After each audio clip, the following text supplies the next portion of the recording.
Good morning friends. আজকে শুক্রবার থেকে আমি আমার ব্লগটা স্টার্ট করছি। সকালবেলা উঠে এখন একটু বাইরে বের হয়েছি, দুধের প্যাকেট নেব। কালকে একটা প্যাকেট নিয়েছিলাম, তো এখন একটু দুধের প্যাকেট নেব। আর দেখি কি নেই, ধূসা ব্যাটার নিতে পারি কিনা, একটু কারি পাতা নেব। তো তার জন্য নিচে এসছে। এখন এইগুলো নিয়ে আবার রুমে যাব। এটা এটা আরেকটা ব্র্যান্ডের। আমি একটা দইয়ের প্যাকেট নেব, দুধের প্যাকেট, ধূসা ব্যাটার। কারি পাতা নেব, একটু কারি পাতা নেই অল্প করে। এখান থেকে নেওয়া হয়ে গিয়েছে, তো সামনে একটু যাচ্ছি। আমার এখান থেকে এই যে ব্যাগে নেওয়া শেষ, টুকটাক যা নিয়েছি। এখন বাড়ির দিকে যাই।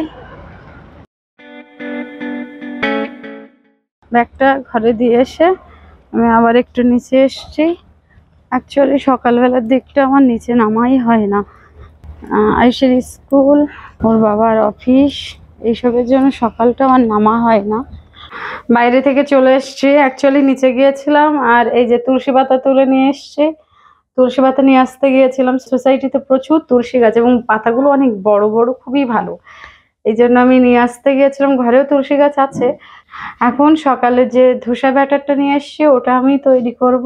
আলুটাকে মশলা বানিয়ে নিয়ে ধোসাটা ফটাফট তৈরি করে নেব। সাথে থাকো, তোমাদের সাথে যতটুকু পারি অবশ্যই শেয়ার করব। দুধটা বাইরে থেকে নিয়ে এসছে, দুধটা এখানে গরম করতে দিয়েছি, এটা প্রায় জাল হয়ে এসছে। যেটা করেছে মিক্সার থেকে বেরিয়ে গিয়েছে, আমার মিক্সারটা একটু সমস্যা আছে, মানে ভেঙেই গিয়েছে। তো এখানে নিয়ে নিয়েছি কোকোনাট আর বাদামের চাটনি করছি। তো জাস্ট কোকোনাট, বাদাম, কাঁচা লঙ্কা এটা দিয়ে এখানে মিক্স করে নিয়েছি। এরকম ফাইন পেস্ট করতে হবে। তারপরে নুন দেবো হালকা একটু। তারপর তড়কা হিসেবে দিয়ে দেবো জাস্ট তেলে, সাদা তেলে সর্ষের দানা আর কারি পাতা দিয়ে, আর কিছু না, জাস্ট ওইটা দিয়ে মিক্স করলে এটা রেডি।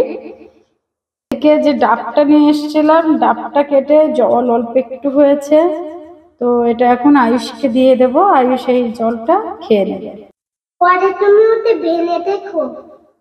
আলুটা এখানে সেদ্ধ করে নেওয়া হয়েছে ধোসার জন্য, মশলা ধোসা করব তার জন্য। তো আমি ঝটপট এটা করে নিই, তারপর তোমাদের সাথে শেয়ার করছি ধোসার লুকটা।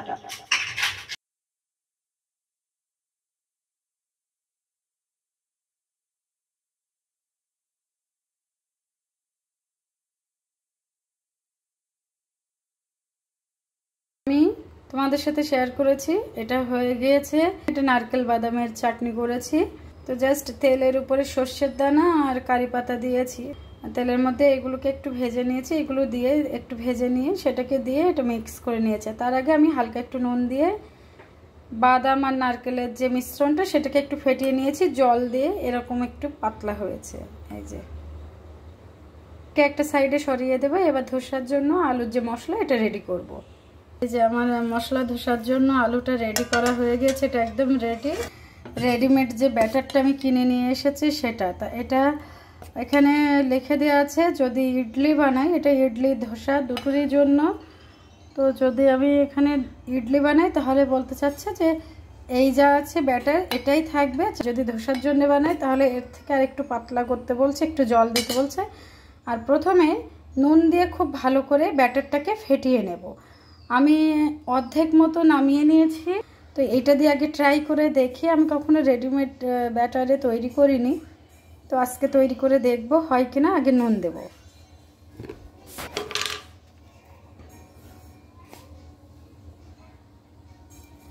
একটু নুন দিয়ে দিচ্ছি, অল্প ব্যাটার সেই অনুযায়ী কিন্তু নুন দিতে হবে, কেননা খেয়াল রাখতে হবে আমরা যে মশলাটা রেডি করেছি বা চাটনি করেছি সব কিছুতে কিন্তু নুন আছে, তো সেই অনুযায়ী নুনটা দিতে হবে। এখানে অল্প একটু জল দিয়ে পাতলা করে নেব। আর এটা আমি নর্মাল তেলেই তৈরি করব, কোনো বাটারে করব না। তোমরা চাইলে কিন্তু এখানে বাটার ইউজ করতে পারবে তেলের জায়গায় যখন ব্যাটারটা দেয়া হবে সেই সময়। তো চলো আমি ব্যাটারটাকে আগে ভালো করে জল দিয়ে ফেটিয়ে নিই।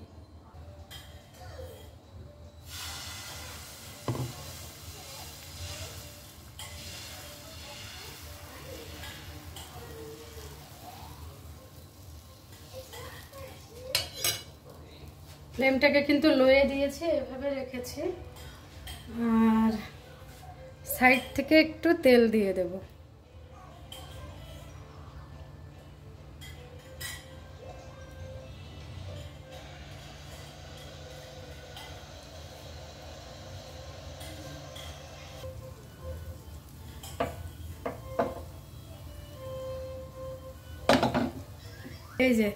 এই যে বাবলস টাইপের, মানে এটা কিন্তু আর কাঁচা নেই। তো আমি যেহেতু তেলটা দিয়ে দিয়েছি, একটুখানি এইভাবে স্প্রেড করে দেব। এর মধ্যে অল্প করে দিয়ে দেব মশলাটা, হয়ে আসা পর্যন্ত আমি ততক্ষণে এর মধ্যে একটু মশলাটা এইভাবে দিয়ে দিচ্ছি। ছোট ধোসায় এত বেশি মশলাও লাগবে না। এবার হয়ে গিয়েছে এটা। তো আরেকটু ক্রাঞ্চি করার জন্য, মানে এই যে এই ব্রাউন কালার হয়েছে, আমি আলুটা একটু ফার্স্ট দিয়ে ফেলেছি, আলুটা আরও একটু লেটে দিতে হবে।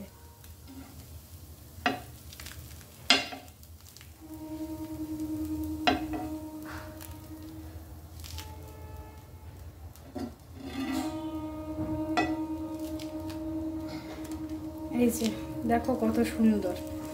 আয়ুষ, আয়ুষ তোমার ধোসা রেডি। এই যে আয়ুষের ধোসা, এটা ফার্স্ট ধোসা।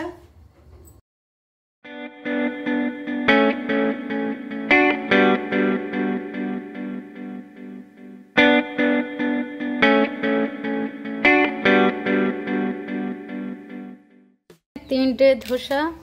এই যে আয়ুষের প্রথম যেটা দিয়েছিলাম সেটাও এখনো খাইনি, ওকে গরম দেখে একটা দিয়ে দেব। আর এখানে নাটনিটা করছে, এর মধ্যে একটু হালকা লেবুর রস দিলেও ভালো লাগে, ওকে আর দিয়ে দেইনি। তো ব্যাস, ওকে খেতে দিয়ে দিই, তারপরে আমরা খেয়ে দিয়ে পরে আবারও তোমাদের সাথে কথা বলছি। Good afternoon friends. সকাল এলে খাওয়া দাওয়ার পরে তোমাদের সাথে টোটালি আর আমি কোনো কিছু শেয়ার করতে পারিনি, মানে আর কথা বলতে পারিনি। তারপরে এই চলে এসছে আবারও কথা বলার জন্য। তবে এখন দুপুরবেলা, আর আজকে এত কিছু ধোয়াধুয়ি ছিল, তো এইগুলো সার্ফে দেওয়া ধোয়া এইসব কাজগুলো করতে করতে টাইমটা আসলে কখন যে চলে যায় বোঝা যায় না। তো তার মধ্যে দিয়ে দুপুরে রান্নাটাও করার ছিল, সেগুলো করেছে। আজকে যদিও খুব সিম্পল মেনু আছে। আর আজকের ওয়েদারটা দেখো খুবই সুন্দর, আজকের মেঘটা দেখতে এত সুন্দর লাগছে। চলো তোমাদের সাথে শেয়ার করি আমার দুপুরবেলার লাঞ্চে আজকে কি আছে। দুপুরের লাঞ্চ একদম সিম্পল রেখেছি। তো সিম্পলের মধ্যেও এইসব আছে। এই যে একটা ডিম ভাজা নিয়েছি, প্রথমে ভাত আছে, এক টুকরো লেবু নিয়েছি। আর সকালবেলা যে ধোসা করেছিলাম, সেই ধোসার আলুটা বেশি করেই করেছিলাম আমি, তো এখানে একটু আলু চোখা রেখেছি। আর দুপুরবেলার জন্য করেছিলাম এখানে পুঁই শাক আর আলু দিয়ে এরকম একটু হালকা ভাজা চচ্চড়ির মিডলে আমি করি, মানে এরকম একটু মাখো মাখো থাকে। এর সাথে আছে এখানে মসুর ডাল। তবে ডালের মধ্যে একটা ব্যাপার আছে, আমি যেহেতু এত কিছু সিম্পল করেছি, এর মধ্যে দিয়ে আয়ুষ তো পুঁই শাকটা খাবে না এর মধ্যে থেকে। আর এই আলু চোখাটাও অত একটা পছন্দ করে না, মানে এরকমটা পছন্দ করে না। নর্মালি সেদ্ধ আলুকে নুন আর সর্ষের তেল দিয়ে মেখে দিলেই ও খেয়ে নেয় ডালের সাথে। যেটা করেছিলাম, ডালের ভেতরে আমি দিয়ে দিয়েছি আলু কুচিয়ে একটু বড় করে। তো সেইগুলো কিন্তু এখানে খুব ভালো করে সেদ্ধ হয়ে যায়। আমি ডাল সেদ্ধর সময় দেই না, যখন ডালটাকে জাল হতে দিই হলুদ নুন দিয়ে তখনই দিয়ে দিই। এটা আরেক রকম খেতে সুন্দর, একবার ট্রাই করে দেখতে পারো তোমরা। আমি এরকম করে থাকি, যখন আর আলু ভাতেটা খেতে ইচ্ছে করে না তখন এরকমভাবেই করে রাখি। তো চলো আজকে দুপুরের খাবারটা আমি খেয়ে নিই, পরে আবারও তোমাদের সাথে কথা বলবো। Good evening friends. তোমাদের সাথে একটু মেঘটা শেয়ার করার জন্য আমি বাইরে নিয়ে এসেছি আবার। জাস্ট দেখো, এই তোমাদের সাথে আমি দুপুরবেলায় দেখিয়েছিলাম যে কত সুন্দর মেঘ, আর এখন কি হারে মেঘ করেছে, ওরে পুরোটাই কালো মেঘ। সন্ধ্যা 6টার সময় আমি আর আয়ুষ এখন বাইরে বের হয়েছি। আয়ুষ একটু খেলবে, তাই ওকে নিয়ে এসছি।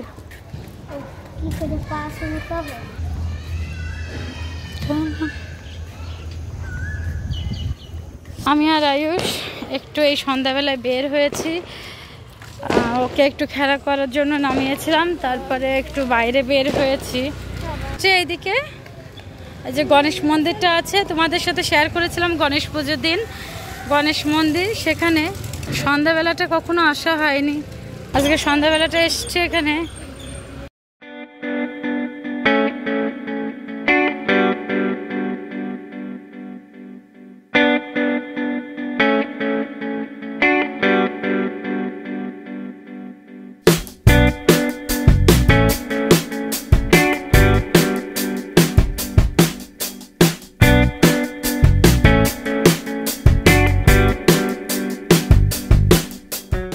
বাইরে থেকে চলে এসছি, অনেকটা সময় হয়ে গিয়েছে, এসে সন্ধ্যা দিয়েছি।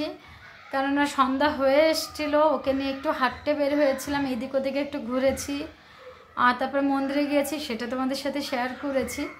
ঘরে এসে আমার সন্ধ্যা দিয়ে ওকে খেতে দিয়েছে, ও খাচ্ছে। তারপরে হোমওয়ার্ক করতে হবে। আজকে রাত্রে ভাবছি একটু কার্ড রাইস করবো। সকালবেলা দই নিয়ে এসেছিলাম, তো আজকে ডিনার হিসেবে ওটাই রাখবো। ওকে একটু কিছু করে দিলেই ওর হয়ে যাবে। আমি একটু কার্ড রাইস করবো। আয়ুষকে রাত্রের খাবার দিয়ে দিয়েছি, এবার আমার খাবারের জন্য আমি একটু তৈরি করব কার্ড রাইস। তো শর্টকাট ওয়েতে তোমাদেরকে দেখিয়ে দিচ্ছি। কার্ড রাইসটা ইজি।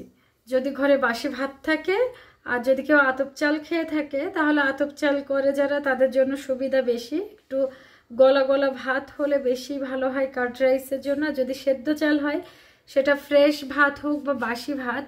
তো যদি বাসি ভাতও হয়, আমি যেমন করেছি, দুপুরের ভাতটাকে ভালো করে প্রেসারে হুইসেল দিয়ে নিয়েছি, এতে করে ভাতটা একদম নরম হয়ে গিয়েছে। আর ওই ভাতটাকে হাত দিয়ে, নিজের জন্য হলে অবশ্যই হাত দিয়ে মেখে নেওয়াই বেটার। আর নতুবা চামচ, বড় যে হাতা চামচ বলি যেটা, এটা দিয়েও ম্যাশ করে নেওয়া যায়। বা ম্যাশার থাকলে বা ম্যাশ করার জন্য কিছু থাকলে সেটা দিয়ে ম্যাশ করে নিতে পারবে তোমরা। তো এতে করে যেটা হয়, ভাতটা প্রথমে ভালো করে ম্যাশ করে নিতে হয়, তারপরে দিয়ে দিতে হয় টক দই।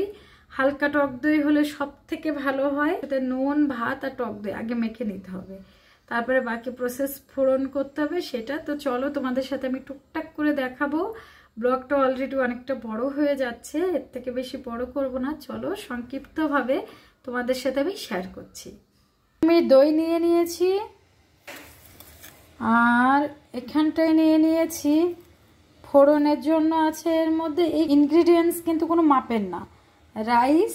আর এটা নিজেদের টেস্ট অনুযায়ী আমি ইউজ করেছি। এর মধ্যে আছে ছোলার ডাল, অল্প একটু বেশি দিয়েছি ছোলার ডালটাকে বিউলির ডালের থেকে, যেটা উড়ার ডাল বলে যেটাকে। আর দিয়েছি কালো সর্ষে। আর এখানে একটা কাঁচা লঙ্কাকে 3-4 টুকরো করে দেব, ব্যাস এটাই। অনেকেই জিরে দেয়, তবে আমি কার্ড রাইসটা কয়েকটা জায়গায় খেয়েছি, আমার তাদেরটা বেশি ভালো লেগেছিল, এই জন্য আমি সেইভাবেই করবো। আর ফোড়নে দেব এই যে কারি পাতা, এরকম একটা ডাল কারি পাতা নিয়ে নিয়েছি, এটা দিয়ে দেব তেলের উপরে। তো তেলের উপরে এইগুলো দিয়ে, কারি পাতা দিয়ে, কাঁচা লঙ্কাটা দিয়ে জাস্ট ওটাই ফোড়ন দেব। আর দইটা নিয়েছি এতটা, 1 কাপ আছে দই, কেননা আমি ভাতটা কিন্তু অল্প করে নিয়েছি। তো চলো তোমাদের সাথে শেয়ার করছি। ভাতটাকে এখানে ম্যাশ করে নিয়েছি আমি। এখানে এবার দিয়ে দেব টক দইটা।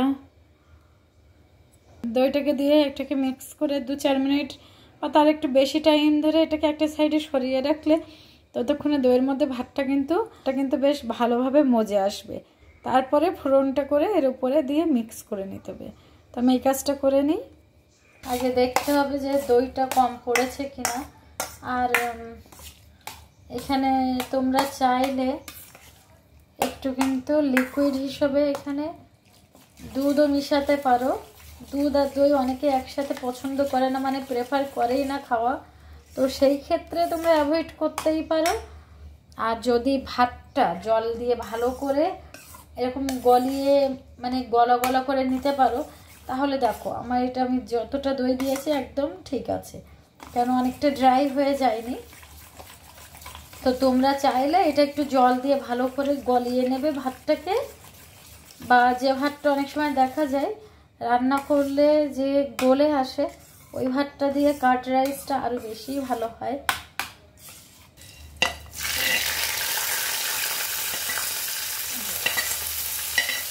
উপর থেকে যে ফোড়নের আমি একটু এরকম ডার্ক করে করেছি, নইলে একটু কাঁচা থাকলে আমার কেমন যেন একটা দাঁতে লাগে, সেজন্য।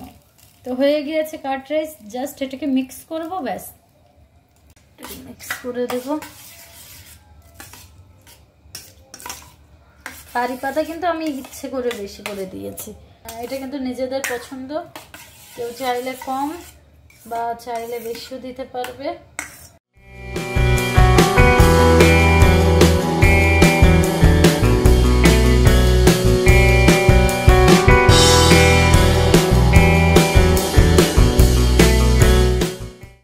একদম সিম্পল কাট রাইস তৈরি।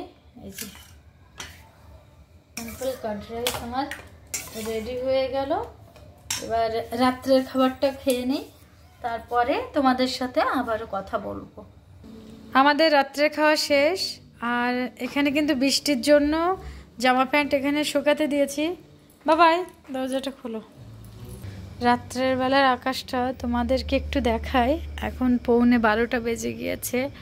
আজকে আয়ুষকে এখনো ঘুম পাড়াইনি আমি, এবার ঘুম পাড়িয়ে দেবো। কে দেখো রাতের আকাশটা, মেঘটা দেখতে এত ভালো লাগে।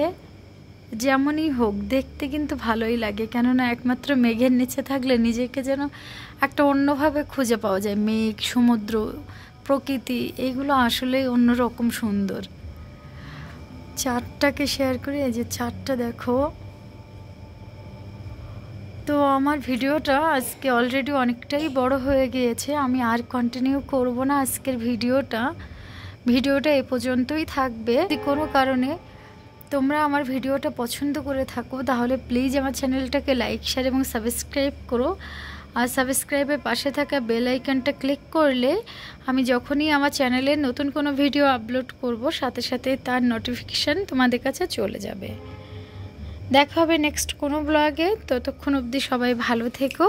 আমার চ্যানেলের পক্ষ থেকে তোমাদের সবাইকে জানাই গুড নাইট, বাই।